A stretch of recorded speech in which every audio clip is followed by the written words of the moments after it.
दोस्तों इमेजिन करो एक ऐसा फ्यूचर जहां इंसान धरती से निकलकर दूसरे प्लैनेट्स पर रहने लगे, लेकिन एक इवल एक्सपेरिमेंट की वजह से सब मॉन्स्टर्स में बदल जाएं और हर तरफ तबाही फैला दें। ऐसे में क्या एक बाप अपनी बेटी को बचा पाएगा? आइए देखते हैं आज के साइंस फिक्शन फिल्म में, जिसका नाम है द ओसाइरस चाइल्ड। फिल्म के स्टार्ट में हमें काफी आगे का फ्यूचर दिखाया गया है, जहाँ इंसानों ने अर्थ के अलावा बाकी यूनिवर्स में भी रहना स्टार्ट कर दिया है और अर्थ के बाहर एक मिलिट्री कॉन्ट्रैक्ट कंपनी एक्सोर ने आसमान में अपना एक बड़ा सा कॉम्प्लेक्स बनाया हुआ था, जहाँ से वो लोग धरती की तरह दिखने वाले एक हैबिचुअल प्लेनेट ओसाइरस को भी देख सकते थे। वहाँ भी इंसान एक कॉलोनी बनाने की कोशिश कर रहे थे। ऊपर आकाश में एक्सोर की कॉम्प्लेक्स के साथ मिलिट्री बेस फ्लोटीला भी थी, जहाँ के न्यू प्रोजेक्ट का इंचार्ज लेफ्टिनेंट केन होता है। केन एक कॉन्फ्लिक्टेड वॉर का हीरो था, जिसने धरती को अपने कॉम्बैट मिशन में होने वाले एक्सीडेंट की वजह से छोड़ दिया था, क्योंकि केन की एक गलती की वजह से उसके तकरीबन सारे साथी मारे गए थे। जिसके बाद ऑफिशियल्स ने उस पर ड्रग्स के इस्तेमाल का इल्जाम लगाया, लेकिन फिर केन के एज अ फाइटर पायलट अच्छे कैरियर की वजह से उसे इस केस से माफी मिल गई एंड अब वो अर्थ से दूर फ्लोटीला में जॉब करता था, जिस वजह से केन अपनी फैमिली से काफी दूर था और उसके लिए अपनी बेटी इंडी को भी रोज देख पाना मुश्किल था। एक दिन केन इंडी के साथ टाइम गुजारने के लिए उसे ओसाइरस के डेजर्ट में घुमाने ले जाता है, मगर इंडी को ये वेस्टलैंड देखने में कोई इंटरेस्ट नहीं था। साथ ही वो केन को बताती है कि मॉम को लगता है कि आप हमसे भाग रहे हो, जिस पर केन बोलता है कि मॉम को ऐसा इसलिए लगता है क्योंकि मैंने काफी टाइम से उससे बात नहीं की, अपने नए प्रोजेक्ट में बिजी होने की वजह से। केन काफी प्राउड फील करता था कि वो ह्यूमैनिटी के फ्यूचर के इतने स्पेशल प्रोजेक्ट का एक हिस्सा है। देन केन अपने स्पेशल वेपन से इंडी को शूट करना भी सिखाता है। इस मीटअप के बाद इंडी को ओसाइरस सिटी में एक नैनी के पास रहने के लिए भेज दिया जाता है, क्योंकि केन को अलाउ नहीं था कि वो अपनी बेटी को फ्लोटीला लेकर जाए अपने साथ। तो वो इंडी को प्रॉमिस करता है कि वो एक हफ्ते में वापस आ जाएगा और वो उसे किसी भी टाइम कॉल भी कर सकती है। अगले सीन में हम देखते हैं कि रात को ओसाइरस के डेजर्ट में मॉन्स्टर घूम रहे थे, जो कि काफी बड़े थे। अगली सुबह फ्लोटीला में केन का एआई सिस्टम ट्रेविस उसे जगाकर उसके लिए ब्रेकफास्ट बनाता है। केन अपने मैसेजेस चेक करते हुए अपने कोवर्कर और वाइफ के मैसेजेस को इग्नोर करता है, जबकि इंडी के मैसेज को रिपोर्ट चेक करते हुए भी सुनता रहता है, मगर वो मैसेज अचानक से कट जाता है। केन ट्रेविस से उसे दोबारा प्ले करने को बोलता है, जिस पर ट्रेविस बोलता है कि वो ऐसा नहीं कर सकता, क्योंकि प्रिजन में होने वाली डिस्टर्बेंस की वजह से सारी कम्युनिकेशंस कट गई हैं। अगले सीन में हम एक्सोर कॉम्प्लेक्स की इंचार्ज जनरल लेनिक्स को देखते हैं। लेनिक्स एक ऐसी इंसान थी जिसे दुनिया के लोगों की नहीं बस अपनी ही परवाह थी। उसे कॉलोनी की रिपोर्ट मिलती है कि वहाँ प्रिजन में कुछ क्रिएचर्स घुसकर कैदियों को मार रहे हैं। ये क्रिएचर्स एक्सोर ने खुद एक्सपेरिमेंट के थ्रू बनाए थे। उन क्रिएचर्स ने कुछ और शहर भी तबाह कर दिए थे। ऐसा लग रहा था कि कुछ ही देर में वो वहाँ रहने वाले सब इंसानों को खत्म कर देंगे। करना चाहता था कि वो लोग ज्यादा से ज्यादा इंसानों की जान बचा सकें, मगर लेनिक्स को लगता था कि इससे उनकी कंपनी की रेपुटेशन खराब होगी। सो वो कोई ऑल्टरनेट प्लान बनाने के लिए मीटिंग कॉल करती है, मगर वो मीटिंग में आए सभी लोगों से असल बात छुपाती है। उनमें केन भी था। लेनिक्स उन्हें बताती है कि कैदियों ने हंगामा किया और अब वो सब एक ऐसे लिटल वायरस के कब्जे में है जिस पर एक्सोर ने एक्सपेरिमेंट किया था और वो लोग इसके थ्रू प्लेनेट को होस्टेज बनाना चाहते हैं। और अब अगर एक्सोर ने उन लोगों को रोकने की कोशिश की तो वो लोग कैपिटल सिटी में वो वायरस रिलीज कर देंगे। सो वो कहती है कि अब हमें प्रोटोकॉल 84 कॉल करना पड़ेगा, मतलब पूरी कॉलोनी को खुद ही डिस्ट्रॉय करना पड़ेगा। और वो कैदी इस बारे में जानने के बाद शायद हमसे कोई डील निगोशिएट करें। अपने इस मिशन को पूरा करने के लिए उनके पास सिर्फ 23 घंटे थे। सो लिनक्स उन सबसे प्रॉमिस करती है कि कैपिटल सिटी के लोग और सब एम्प्लॉयज की फैमिली सेफ रहेंगी। जिसके बाद लिनक्स कर्नल को ऑर्डर देती है कि मीटिंग के हर मेंबर पर टैग लगा दे, ताकि इन 23 घंटों में उन पर नजर रखी जा सके और अगर कोई अनयूजुअल मूवमेंट हुई तो उन्हें आइसोलेट कर दिया जाएगा। दूसरी तरफ इस सब न्यूज से नर्वस होकर केन इंडी से कांटेक्ट करने की कोशिश करता है, मगर कोई फायदा नहीं होता। कर्नल को उस पर तरस आ गया था और उसकी दोस्ती की खातिर वो केन को सच बता देता है कि कोई वायरस नहीं है, बल्कि एक्सोर जिस मिशन पर इतने सालों से सीक्रेटली काम कर रहा था वो है रैग नाम के क्रिएचर की क्रिएशन, जिन्हें शिफ्ट करके न्यू कॉलोनीज बनाने में यूज किया जाएगा। और यहाँ कुछ भी होस्टेज सिचुएशन नहीं है। बल्कि वो मॉन्स्टर्स आजाद होकर मेन सिटी की तरफ बढ़ रहे हैं और 23 घंटों बाद एक्सो रिएक्टर्स चला देगा। ये सब सुन के केन उस पर गुस्सा करने लगता है कि कर्नल ने ये सब छुपाया क्यों और फैमिली को यहाँ लाने की इजाजत क्यों दी, जबकि वो जानता था कि यहाँ ये सब चल रहा है। मगर कर्नल के पास उसे उलझने का टाइम नहीं था। वो केन को बताता है कि 20 मिनट में वो लोग हैंगर बे को लॉक करने वाले हैं, जिसके बाद कोई भी स्टेशन से बाहर या अंदर नहीं आ सकेगा। जिस पर केन डिसाइड करता है कि उसे अपना बेस्ट काम करना चाहिए, मतलब पायलटिंग। सो स्पेसशिप चुराकर स्टेशन से निकल जाता है। वो खुद को चेस करने वाले ऑफिसर्स की शूटिंग को डॉज करते हुए वहाँ से निकल जाता है, लेकिन एक्सोर का अभी भी एक गार्ड शिप उसके पीछे लगा था। उसे डिस्ट्रॉय करने के लिए जब वो शिप की जी फोर्स बढ़ाता है तो बेहोश हो जाता है, जिसके बाद इमरजेंसी सिस्टम ने कंट्रोल संभालते हुए उसकी सीट को इजेक्ट कर दिया था। लास्ट मोमेंट में केन होश में आ जाता है और सीट बेल्ट खोलकर पैराशूट ओपन कर लेता है, जिसके बाद वो सेफली पानी में लैंड कर गया था। मगर वहाँ एक मिस्टीरियस आदमी उसके सर पर कोई चीज मारकर दोबारा बेहोश कर देता है। होश में आने पर केन खुद को जमीन पर लेटा हुआ पाता है। उसे यहाँ लाने वाला आदमी साइल लैम्ब्रॉक था और उसने केन पर गन पॉइंट कर रखी थी। केन उसे झूठ बोलते हुए कहता है कि कैदी रिएक्टर्स तक पहुँच चुके हैं, मगर यहाँ पता चलता है कि साय प्रिजन में नर्स था, तो वो जानता था कि केन झूठ बोल रहा है। सो केन उसे बताता है कि ये प्लेनेट जल्दी तबाह होने वाला है और उसे अपनी बेटी को बचाना है, जो कि अभी कैपिटल सिटी में है, और अगर साय ने इसमें केन की मदद की तो वो उसे भी एक सेफ बंकर तक पहुंचा देगा, जिस पर साय मान गया था। यहाँ हमें फ्लैशबैक दिखाया जाता है जब साय प्रिजन में कैद था। वो अपने 2 और साथियों विम और क्रेट के साथ वहाँ से भागने का प्लान कर रहे होते हैं, जिस पर एक और प्रिजनर कार्मेल ने साय को कुछ इन्फॉर्मेशन दी थी। क्रेट को लगता था कि हम इस तरह भाग नहीं पाएंगे, मगर साय बोलता है कि हमारे पास यही एक आखिरी मौका है। सो वो लोग मान जाते हैं।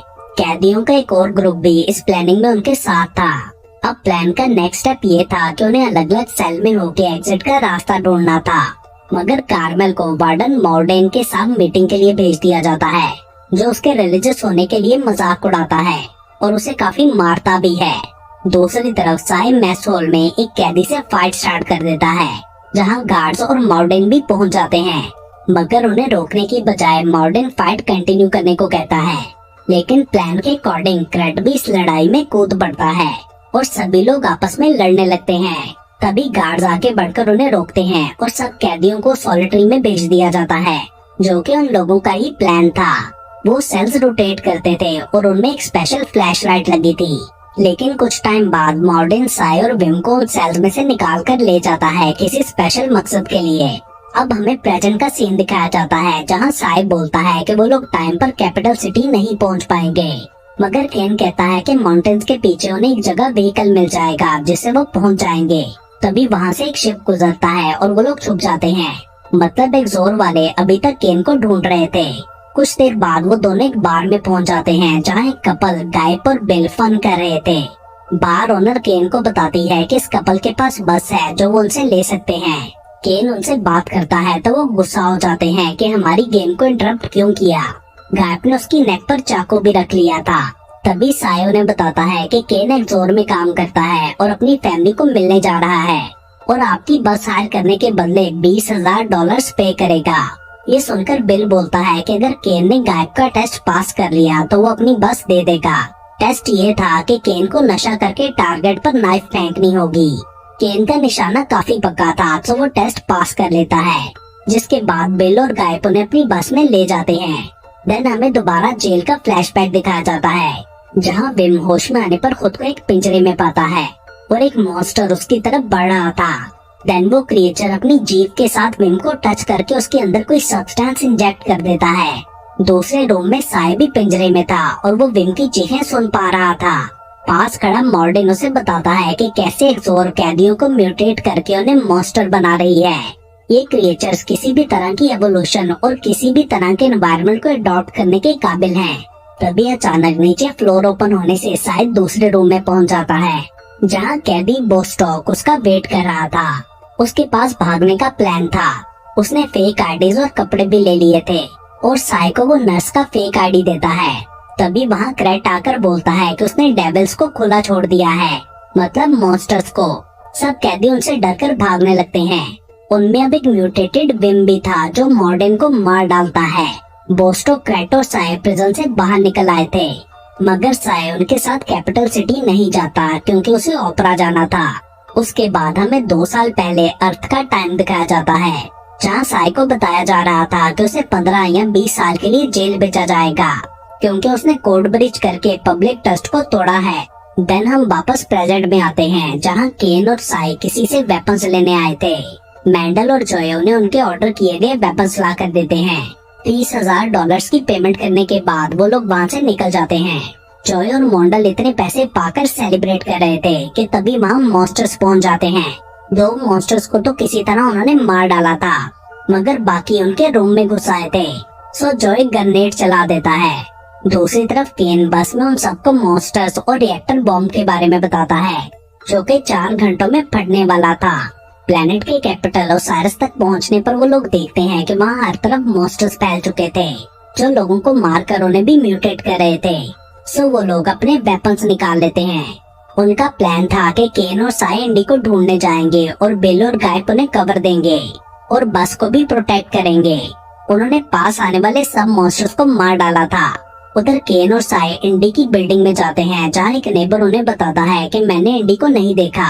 ऊपर अपार्टमेंट में पहुँचने पर उन्हें नैनी मरी हुई मिलती है, मगर इंडी बिल्कुल सेफ क्लोजेट में छुपी थी। सो वो उसे लेकर वापस नीचे आने लगते हैं तो स्टेयर्स में एक मॉन्स्टर आ जाता है। सो उन्हें वहाँ से निकलने के लिए दूसरा रास्ता ढूंढना था। मीनवाइल बिल को एक क्रिएचर ने जख्मी कर दिया था, सो गायब उसे घसीट कर वापस बस में ले आती है। उधर केन और उसका ग्रुप बिल्डिंग की छत पर पहुँच जाते हैं। साय इंडी को उठाकर नीचे बस के ऊपर जंप कर देता है। केन भी उनके पीछे जंप करता है, मगर वो ऑलमोस्ट गिरने ही वाला था कि तभी साय उसे बचा लेता है। देन वो लोग गायब को बस की छत खोलने को कहते हैं, मगर वो बिल के इन्फेक्टेड होने की वजह से हेसिटेट कर रही थी। लेकिन फाइनली वो हैच खोलकर उन्हें अंदर बुला लेती है। साय ब्लैंकेट से बिल की बॉडी को कवर कर देता है, जो कि अब मर गया था। केन सारी सिचुएशन इंडी को एक्सप्लेन करके उसे अपोलोजाइज करता है, जिसे वो एक्सेप्ट कर लेती है। अब क्योंकि केन को उन्हें छोड़कर जाना था, सो वो गायब को सेफ्टी बंकर का रास्ता समझा देता है और सबको अंदर जाने के लिए कोड भी याद करा देता है। दूसरी तरफ एक्सोर में लिनक्स प्रोटोकॉल 84 स्टार्ट करने वाली थी कि तभी उसे बताया जाता है कि एक बस उनके सेफ्टी बंकर की तरफ बढ़ रही है। सो वो उनके पीछे एक शिप भेज देती है, जिसे देखकर केन इंडी को सीट के नीचे छुपा कर गायब से अभी टर्न ना लेने को बोलता है, ताकि शिप समझ ना सके कि वो कहाँ जा रहे हैं। कुछ देर उनका पीछा करने के बाद शिप वहाँ से चली जाती है। सो गायब बंकर की तरफ टर्न ले लेती है, मगर तभी अचानक से शिप ने सामने आकर उन पर शूटिंग स्टार्ट कर दी थी, जिसमें गायब और केन मारे गए थे। शिप के चले जाने के बाद साय इंडी को उठाकर बंकर की तरफ भागने लगता है। रास्ते में एक मॉन्स्टर भी उनके पीछे लग गया था। केव्स में पहुंचकर वो साय को अपनी जीभ से इन्फेक्ट कर देता है, मगर साय ने उसे शूट करके मार डाला था। बंकर की एंट्रेंस पर पहुंचकर इंडी कोड एंटर करती है और बॉम्ब के फटने से पहले ही वो दोनों अंदर पहुंच जाते हैं, मगर अब साय एक मॉन्स्टर में बदलने लगा था। सो वो इंडी से बोलता है कि मुझे कोई शार्प चीज ढूंढ कर दो ताकि मैं खुद को मार डालूं, मगर इंडी उसे ऐसा करने से रोक देती है और वो साय के म्यूटेट होते हुए उसकी बॉडी को टच करके उससे बातें करती रहती है। एक और फ्लैशबैक में हमें साय को अर्थ पर दिखाया जाता है, जब वो हॉस्पिटल में नर्स था। तब उसकी वाइफ और बेटी को जख्मी हालत में हॉस्पिटल लाया गया और उनकी डेथ हो गई, जिससे साय काफी टूट चुका था। सो अपनी नर्स की पोजीशन को भूलकर उस लड़के का गला दबाने लगता है, जिसकी वजह से एक्सीडेंट हुआ था।